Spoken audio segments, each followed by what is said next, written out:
세계 증시와 우리 증시를 짚어보는 시간 3분 증시입니다. 연합인포맥스 정윤규 기자 나와 있습니다. 안녕하세요. 안녕하세요. 네.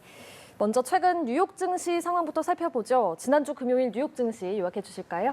네, 미국 동부 시각으로 지난 4일 뉴욕 증시는 10월 고용지표 호조로 닷새 만에 상승했습니다. 다우지수는 전장보다 1.26% 상승하면서 장을 마쳤고 S&P 500 지수는 전날보다 1.36%, 기술주 중심의 나스닥 지수는 전날 대비 1.28% 오르면서 거래를 끝냈습니다. 3대 지수는 5거래일 만에 드디어 상승 전환했는데요. 10월 고용보고서가 예상치를 웃도는 증가세를 보인 덕입니다. 미국의 10월 비농업 부문 고용은 26만 1,000명 증가하면서 예상치였던 20만 5천 명 증가를 넘어섰습니다. 실업률은 전달 3.5%에서 3.7%로 증가하기는 했지만 여전히 낮은 수준인 것으로 분석됐습니다. 네, 미국의 10월 고용이 견고하게 나타났다고 하셨는데 그렇다면 이게 긴축 통화 정책을 펼치고 있는 연준으로서는 좀 부담이 되는 요인 아닙니까? 네, 그렇습니다. 고용 시장의 화랑은 근로자들에게는 좋지만 물가 상승으로 이어질 수 있습니다. 인플레이션을 잡기 위해서 공격적으로 금리를 인상해온 연준으로서는 부담이 되는 요인이라고 할 수 있겠는데요.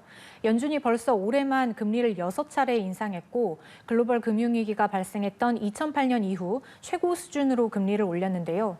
고용이 여전히 탄탄한 수준을 유지하면서 연준의 고강도 긴축이 계속될 거란 분석이 나옵니다. 그런데 긴축 우려가 커졌는데 주가가 왜 상승했나 의아해하시는 분들도 있을 수 있겠는데요. 원래 고용이 강하게 나오면 연준의 긴축 우려에 주가가 하락세를 보인 게 맞습니다. 하지만 이번에는 고용이 견고하게 나오면서 오히려 경기 침체 우려를 덜면서 주가가 반등세를 보였다는 분석이 나옵니다. 네. 한편 중국에서는 코로나 봉쇄 완화 내용이 좀 들려옵니다. 그렇다면 주가 부양에 힘이 실렸겠네요. 네, 중국발 이슈에도 이목이 쏠리고 있습니다. 주요 외신들에 따르면 중국에 조만간 해외 입국자에 대한 격리 규정을 줄일 수 있다는 이야기도 나오고 홍콩과 본토 간 국경은 내년 상반기에 개방될 수 있다는 말도 나옵니다. 중국의 코로나 봉쇄 완화 소식은 세계 경제에 긍정적인 요인이고요. 이에 따라서 유가와 중화권 증시가 급등했고 뉴욕 증시에 상장된 중국 관련주들도 일제히 상승했습니다. 네, 다음으로 오늘 코스피 전망도 살펴볼까요? 네, 먼저 뉴욕 증시가 지난 금요일 상승 마감한 만큼 오늘 국내 증시는 견고한 모습을 이어갈 것으로 전망됩니다.